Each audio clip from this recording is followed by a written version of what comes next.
Yeah, I've been running and running to keep it 100. It's all that I wanted, but lately I don't get the stomach. The higher the summit, the harder the plummet. They know me all over this planet. I'm just a man and I can't understand it. Proud that I win and I did it myself. Probably wouldn't if I got the help. Hearing subliminals all on myself. Feel like I'm breaking, I'm falling down. Salam Blender Indonesia. Assalamualaikum warahmatullahi wabarakatuh. Di siang hari yang berbahagia ini kita akan membahas sebuah request dari sahabat-sahabat The Brondol. Walaupun sebenarnya ini adalah hasil dari sebuah riset ataupun beberapa penelitian yang saya rangkum menjadi satu. Kita akan membahas berkaitan dengan salah satu masalah yang sekarang banyak dihadapi di PSR kita atau peremajaan sawit kita adalah Ganoderma.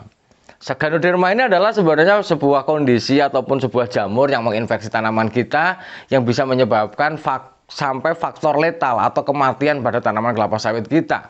Di mana serangannya sekarang nggak main-main, bahwa TBM aja bisa kena. Bukan berarti yang dulunya bisa nyerang hanya di usia 12 tahun atau generasi kedua di 9 tahun. Ternyata pada hari ini itu ada tanaman belum menghasilkan kita yang sudah terserang Ganoderma. Saya katakan luar biasa. Maka nggak ada salahnya The Brondol akan membahas berkaitan dengan Ganoderma yang akan kita bagi menjadi 3 part.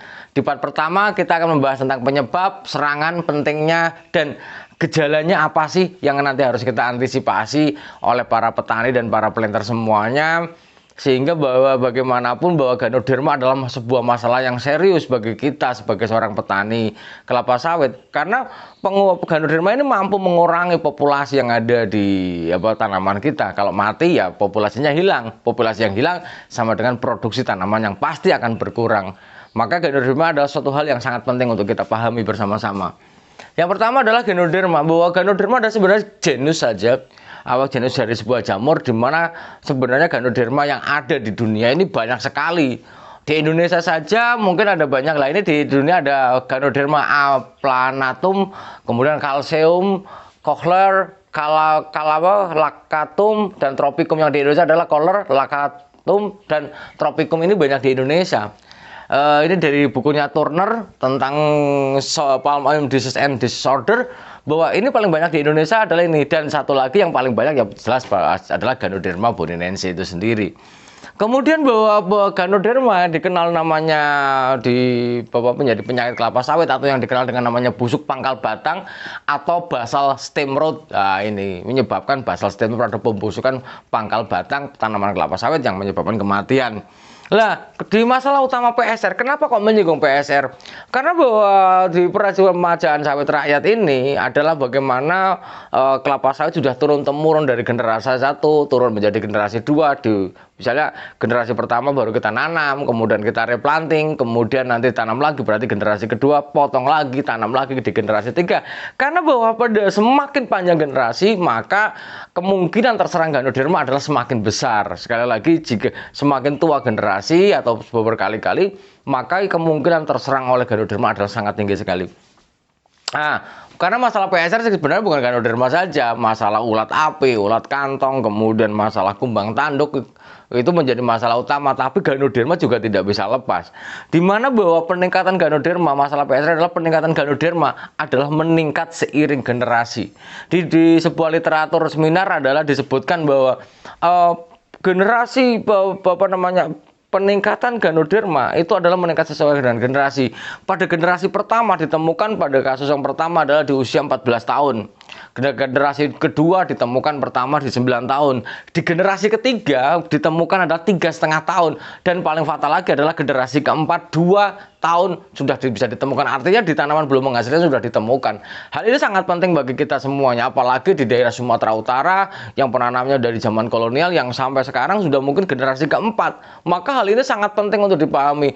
Dan bahwa Ganoderma ini meningkat tidak hanya masalah generasi dari sawit ke sawit, tapi di dalam konversi juga akan sangat berpengaruh. Maka biasanya di dalam lokasi land clearing konversi adalah misalnya dari karet menjadi sawit, maka pembersihan lahannya harus dilaksanakan secara lengkap. Arti lengkap itu adalah sempurna. Jangan sampai akar-akar karet yang ada akan membuat tanaman kelapa sawit kita menjadi terbatas pertumbuhannya, gara-gara apalagi menjadi endemik dari pertumbuhan beberapa jamur.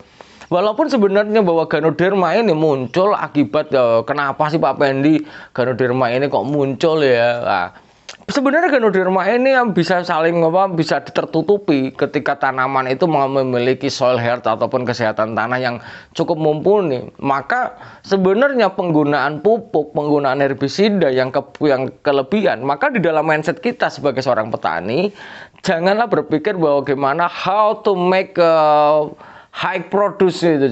Jadi bagaimana membuat produksi tinggi saja tidak, tapi adalah seberapa penting kita menjaga kesehatan tanah kita. Karena bahwa dengan adanya jamur-jamur lain yang sebenarnya berkontribusi terhadap kesehatan tanah, maka Ganoderma ini sebenarnya bisa kita tekan. Tapi kenapa tidak bisa? Karena seiring berjalannya waktu bahwa bahan organik tanah kita semakin berkurang, yang tidak mendukung pertumbuhan mikroorganisme lain yang menguntungkan bagi tanaman kelapa sawit, maka Ganoderma akan muncul menjadi masalah. Padahal kalau sebenarnya tanah kita sehat-sehat saja, sebenarnya tidak begitu meledak sebenarnya. Lah, kenapa kok Ganoderma ini penting? Selanjutnya adalah Ganoderma itu bisa menyebabkan faktor loss tanaman ataupun kematian tanaman. Pada usia 12 tahun aja, 0 sampai 12 tahun adalah 30 sampai 40% faktor kemungkinan hilang tanaman kita akibat adanya endemik atau serangan dari Ganoderma yang menginfeksi tanah kita. Kemudian di usia 25 tahun lebih daripada 50%. Ini sangat penting. Maka di part kedua nanti kita akan membahas bagaimana mengantisipasi bahwa Ganoderma jangan sampai nanti menyerang di ladang kita. Jadi bagaimana antisipasinya nanti di part kedua. Kemudian di Ganoderma juga akan mengurangi infeksi Ganoderma pada tanaman itu akan mengurangi TBS. Ini berdasarkan penelitian adalah mengurangi tandan buah segar produksinya sampai 35% dan menyebabkan kematian lebih daripada 50%. Dan yang paling penting untuk memahami pada di part yang pertama ini adalah gejalanya. Mungkin bagi kita orang awam yang mungkin belum kenal yang namanya Ganoderma, karena masuk pertanyaan The Brondol adalah, Pak Pandy, ini tanaman kena apa? Wah, tanamannya kena kok kuning-kuning semua. Wah, ini kurang magnesium. Loh, kok magnesiumnya kayak gini? Ternyata pemupukan lengkap, semuanya lengkap, tapi kok serangannya seperti apa? Seperti berantakan itu. Kenapa? Karena ternyata Ganoderma tanpa disadari mereka. Tanpa disadari Penny. Maka sekarang kalau ada yang namanya pertanyaan kepada The Brondol, saya sampaikan generasi berapa. Kalau tanamannya udah tinggi, generasi berapa? Karena bahwa kembali lagi, generasi pertama kemungkinan muncul 14 tahun, generasi kedua 9 tahun, generasi ketiga 3,5 tahun, dan generasi 4 2 tahun. Dan ini bisa sampai lebih rendah lagi ketika kesehatan tanah kita tidak terjaga. Kesehatan tanah yang gimana sih Pak Pendy? Bahwa penggunaan tadi yang saya sebutkan, penggunaan bahan kimia, herbisida, mau semuanya kondisi yang terlalu tinggi, maka akan berpengaruh terhadap mikroorganisme. Lah, gejala serangannya di dalam Ganoderma itu dibagi menjadi dua.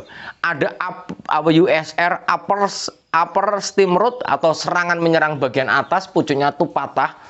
Nanti patah kropos, patah tumbang atasnya. Tapi kalau yang kedua adalah basal stem root, yang menyebabkan bahwa tanaman tumbang mulai dari pangkal batangnya. Nah, ini memang beda-beda, di mana kondisi yang paling besar serangannya bukan di USR tapi adalah BSR ini. Ini paling banyak menyerang itu. Jadi tumbang, maka akan terlihat lah. Seperti apa gejalanya? Seperti ini yang pertama. Ini penting bagi para peneliti dan para planter semuanya untuk jika ada di lahan kita gejala-gejala seperti ini, kita harus waspada.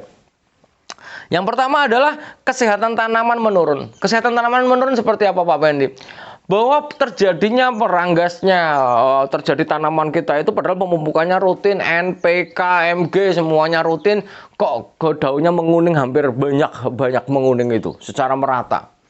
Pertama 1, 2 merambat 10, 20 merambat semuanya.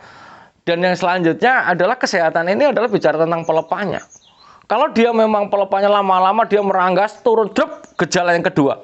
Pelepah pelepah dia akan turun atau pelepah tombak banyak. Karena terjadi serangan di daerah penyerapannya, maka jarum tombak banyak di atas. Tapi dia kesehatan pelepah yang lain dia akan adalah ambruk. Kenapa? Awal mulanya adalah kesehatan pelepahnya, tanamannya. Kuning, lama-lama dia turun secara drastis, tumbuh 3 tombak. Hal inilah yang menjadi sebuah gejala di tanaman kelapa sawit kita yang terserang Ganoderma. Antisipasi, jika sudah mulai agak kuning-kuning walaupun pemupukan kita rutin, maka kita harus sering berkeliling dan memastikan ada nggak titik-titik seperti apa. Jangan-jangan nanti sudah ada badan jamurnya, baru kita tersadar bahwa tanaman kita adalah terkena Ganoderma. Maka begitu kesehatan menurun, tidak ada salahnya sebagai petani adalah kita peduli terhadap kesehatan tanaman kita. Diskusi di banyak grup silahkan saja, nggak ada masalah. Tapi jangan diam saja, tahu-tahu sudah merontok banyak kuning meranggas, drep. Ternyata Ganoderma. Yang ketiga adalah munculnya badan Ganoderma itu ya, munculnya badan jamur. Badan jamur ini adalah sebuah kayak kepingan-kepingan yang menempel di batang sebagai bentuk bahwa sebenarnya infeksi Ganoderma sudah berjalan dalam waktu yang lama. Karena waktu gejala awal Ganoderma adalah mungkin sekali lagi gejala awalnya adalah terjadi kesehatan tajuk yang tidak mumpuni saja. Warnanya kuning merata, sudah mulai ini walaupun pemupukan KCL, ureas, magisrit semua berjalan dengan sangat bagus, tapi kenyataannya masih muncul adanya tanda-tanda yang menguning secara drastis. Awalnya bahwa sedikit lama-lama merambat. Lah, kemudian ternyata dari cerita Bapak itu ternyata di beberapa tanaman sudah mulai ada yang patah, termasuk dalam upper stem root, ternyata yang patah bagian atas. Dan badan jamurnya ada. Ini yang harus kita antisipasi. Karena bahwa pada dengan saat ini bahwa penyembuhan jamur yang menyerang atau infeksi Ganoderma yang ada di tanaman kita tidak seperti kita kena panu yang kena jamuran di tubuh kita. Kena panu olesi sembuh. Tapi kalau Ganoderma tidak bisa, maka penyembuhannya sampai dengan saat ini belum ada yang efektif dan efisien. Secepat mungkin itu belum ada. Karena dia akan menyerang jaringan di dalamnya. Dan yang nomor 4 adalah terjadi tumbang. Nah, ini tumbang, banyak tanaman kita yang lama-lama menguning, tumbang. Nah, dalam kondisi seperti apa, begitu tumbang dicek, ada badan jamurnya enggak? Kalau tidak ada badan jamurnya, maka kita harus mengantisipasinya gitu. Nanti di dalam pengendaliannya kita akan dibahas di yang part kedua. Dan yang terakhir, bahwa ciri khas dari kematian dari adanya Ganoderma terhadap menyerang tanaman kelapa sawit, adanya segitiga kematian. Segitiga kematian apa seperti apa? Seperti ini. Nah, jika ada seperti ini, maka dapat dipastikan bahwa ini adalah segitiga kematian yang terjadi akibat dari adanya Ganoderma. Di dalam bukunya Turner disebutkan bahwa ketika ini bonggol, ini tumbang, kemudian bonggolnya, maka terjadi perbedaan yang sangat mencolok antara warna batang yang ada di sini, kemudian di sini, apalagi di tengah, maka dia akan sangat mencolok sekali. Dan ini adalah salah satu ciri khas bahwa tanaman kita tidak memiliki kesehatan yang mumpuni akibat terinfeksi dari jamur Ganoderma. Mungkin saja dulu yang dapat saya sampaikan di part yang pertama. Semoga bermanfaat bagi para planter dan para petani semuanya. Semoga Allah memberikan kesehatan dan keselamatan bagi kita. Terima kasih, salam sehat bagi kita semuanya, salam hangat bagi keluarga di rumah, dan semoga Allah selalu melimpahkan kebahagiaan dan kesejahteraan bagi kita tanpa syarat. Terima kasih, salam planter Indonesia. Assalamualaikum warahmatullahi wabarakatuh.